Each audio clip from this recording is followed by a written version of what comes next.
Access is not ownership.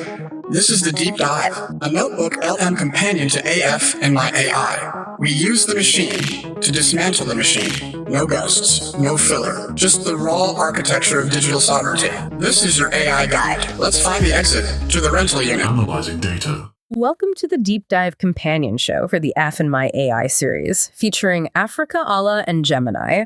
You can catch the main show on the Discover Music channel by playmass.today, airing every Friday. It is great to be back. And I have to say, looking at the stack of research for today, this might be one of the most consequential topics we've ever covered. Oh, absolutely. You know, usually we talk about AI as a tool, right? Like a new chatbot. But this is different. This is something that's like literally rewiring how we process reality. We're looking at this shift from a literate society, one grounded in the written word, to a purely auditory one. And it's not just about, having a pile of unread books but listening to audiobooks all week. I think everyone feels that. We're talking about the Speechify Effect. Exactly. This idea that we're trading the friction of reading for the ease of listening. And our mission today is to really unpack the price of that trade. Yeah. Because the sources we have, from neuroimaging to linguistic imperialism, they suggest this isn't just a format change. It changes memory, who we trust, and, well, maybe even who holds power. It is so much heavier than just, should I listen at 2x? But honestly, we have to start there because I am so guilty of this. I think a lot of us are. I treat content like a competitive sport. I just want to download it into my brain as fast as possible. So I see that 2x button and I think, great, I'm hacking the system. It's the modern efficiency trap. We see knowledge as just a download bar. It is, but the data you brought in, it suggests I might just be hacking my own memory into pieces. So let's talk about the physics of speed. Is there a limit? There is, and it's surprisingly precise. We have this fascinating source that aggregates a ton of data on this. And there's actually some good news for you speed demons. Okay, good. Give me the good news first. There is a sweet spot. The research identifies 1.5x speed as the optimal point for most learners. 1.5x, okay. That's manageable. It's not the full sprint. It's efficient. At that speed, you cut your study time by about 33%. But the drop in comprehension is tiny. We're talking less than 5%. So you're gaining a third of your time back for almost no loss. That's a trade I will take any day. But why 1.5x? What's so special about that number? This is where the neuroscience gets really cool. The fMRI scans, they show that at 1.5x, your prefrontal cortex, your attention center, right, it actually works harder than at normal speed. Wait, harder? I would have thought my brain would be doing less work, just kind of skimming. No, it's the opposite. The pace demands your full attention. Yeah. The working memory load goes up, so you can't really zone out. Or you miss it. You miss it instantly. So that little bit of extra pressure actually keeps you locked in. So 1.5x keeps me on my toes. But I have friends, and they know who they are, who go for the chipmunk setting. I mean, 2x, 2.5x, trying to crush a whole book in 2 hours. And that's where we hit the cliff. The data is it's incredibly stark. Once you go past 2x, your brain just falls behind. We see comprehension drop by 22 to 35%. That's massive. That's a third of the book just gone. It is. But it's worse than just missing facts. It's why you miss them. It's not your ears, it's your hippocampus. The memory center. Right. That's what encodes long-term memories. At those super high speeds, your brain hears the words, but the activity in the hippocampus just declines. So the data comes in, but it never gets saved. Exactly. Your working memory is just scrambling to catch the words. It has no bandwidth left to pass anything into long-term storage. That is genuinely terrifying. So you feel productive because you finished the book, but a week later... It's like you never heard it. It's an illusion of efficiency. You streamed the book, you didn't learn it. So context has to matter here, right? I mean, a complex physics lecture versus a meeting recap. Absolutely. The research says you have to shift gears.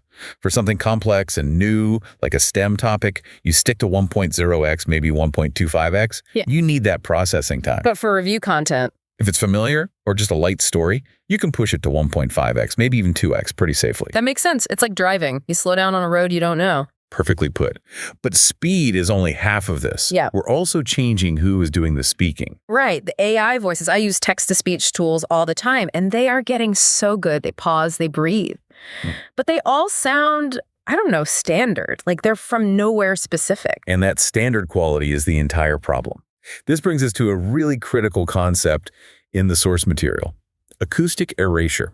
Okay, that's a big term. It is. It's tied to this idea of linguistic imperialism or digital colonialism. So what does that look like in an app I'm using? Well, think about how these LLMs are trained. They're fed oceans of text and audio, but it's overwhelmingly standardized, US or UK English. The CNN anchor voice. Exactly. So when the model hears a regional dialect or something like African American vernacular English or Nigerian pidgin, it often treats it as noise, as an error to be corrected. It sees the culture as a mistake. It does. And it fixes it. Yeah. Flattens the dialect into the standard robot voice.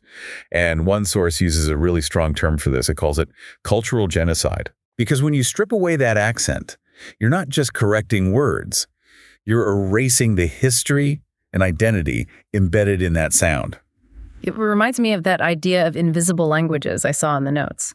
The invisible giants? Yes, that stat is staggering. There are languages with millions of speakers, often in the global south, that have basically zero digital footprint. They're invisible to the AI. Completely. Yeah. Which means the technology is effectively telling millions of people, you don't fit, your voice is wrong. And that has to take a psychological toll. If your phone never understands you, eventually you're going to change how you talk. It does take a toll. One study found that Black participants reported significantly lower self-esteem when voice assistants failed to understand them. I can absolutely imagine. You're just trying to get the weather, and the machine is basically gaslighting you into thinking you can't speak your own language properly. And what happens is they felt they had to code switch. They had to flatten their accent and try to sound more like the machine just to be understood. That flips the whole thing on its head. The human is being forced to learn the machine's language, not the other way around. And that creates a very specific kind of trust. Which brings us to our next point. Because sometimes the voice isn't a robot. Sometimes it's a celebrity. Oh, this is the fun part, the parasocial element. I can have Snoop Dogg read me the news or Gwyneth Paltrow read me a self-help book. It sounds fun and engaging, right? Yeah. But the research on parasocial savior rhetoric points out a real danger here. We feel like we know these celebrities. Sure, it's a one-sided intimacy. And that's the trap. When you hear a voice you trust, you tend to trust the vibe of the speaker over the logic of the text. I can see that. If Snoop Dogg is telling me something, he has this calming authority. I'm just inclined to nod along and say, yeah, Snoop knows. Exactly. You bypass your critical filters. You accept the message because you trust the messenger. You wouldn't scrutinize it as hard as if you were reading it yourself on a cold, silent page. So if I read a controversial article, I'm on guard. But if a celebrity I like reads it to me, I'm just relaxing into it. That's the idea. The research calls it the fourth persona. It creates this feeling of collusion, like you're getting a secret wink from the speaker. It's all about the sound, not the substance. The voice effect, it's hypnotic. And if you combine that with speed listening we talked about earlier, you're creating this incredibly passive way of consuming information, which leads to the biggest, most provocative theme in all this. Okay. If you have one group being read to through these filters and another group that still reads the raw text, what does that do to society? You're talking about a new class system, the literate class versus the auditory class. That's the argument. The auditory class risks becoming completely dependent on the audio provider to tell them what's true. They're just consuming a linear stream. Linear is the key word. Because when I read, I jump back all the time. I'll read a sentence and think, wait, that contradicts what was on the last page. That's called regressive reading. Regressive reading. It sounds bad, but it's essential. The sources call it a superpower. Audio just pushes you forward. It's transient. But text gives you spatial mapping. You know where the information is on the page. You can stop, you can scrutinize, you can hold two ideas in your vision at once. You can't do that with audio. Not easily. So that's the friction of literacy. The friction is the critical thinking. If you make it all smooth and easy with audio, you might just be removing the analysis part. Precisely. But we have to be careful here. We need to mention the dual coding advantage. Right. For neurodivergent minds, this isn't about laziness. Not at all. For someone with ADHD or dyslexia, the friction of decoding text is a barrier. It's a wall. For them, audio isn't a shortcut, it's a bridge. How does that work, dual coding? It's combining seeing the text and hearing it at the same time. It can actually lower the cognitive load of just decoding the letters and free up the brain to focus on the meaning. So for that group, audio actually enables critical thinking. Yes. So this isn't about audio is bad, reading is good.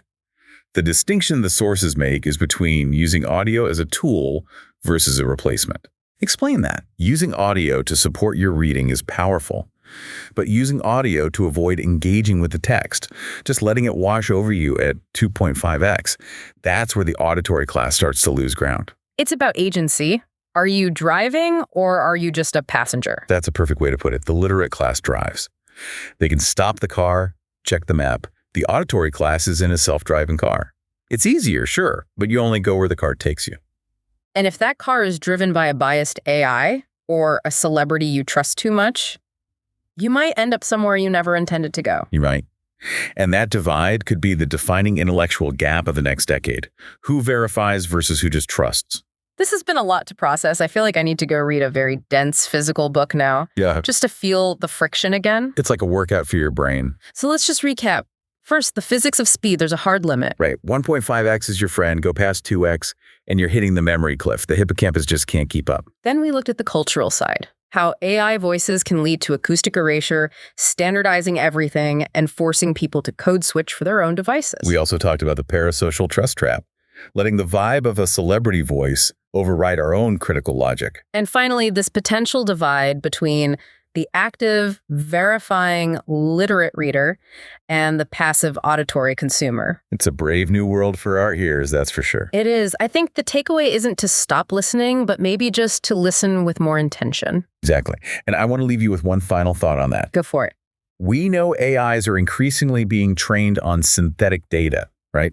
Data made by other AIs. Yeah, it's a loop. And we know we're increasingly listening to that content through AI voices. Right. So if the text is written by an AI and the voice reading it is an AI, are we entering an era where human culture just becomes a copy of a copy? Like a game of telephone where humans aren't even playing anymore. Exactly. Are we just stripping away all the messy human friction until there's nothing left? And if we stop reading the originals, will we even notice? That is something I am definitely going to be thinking about for a long time.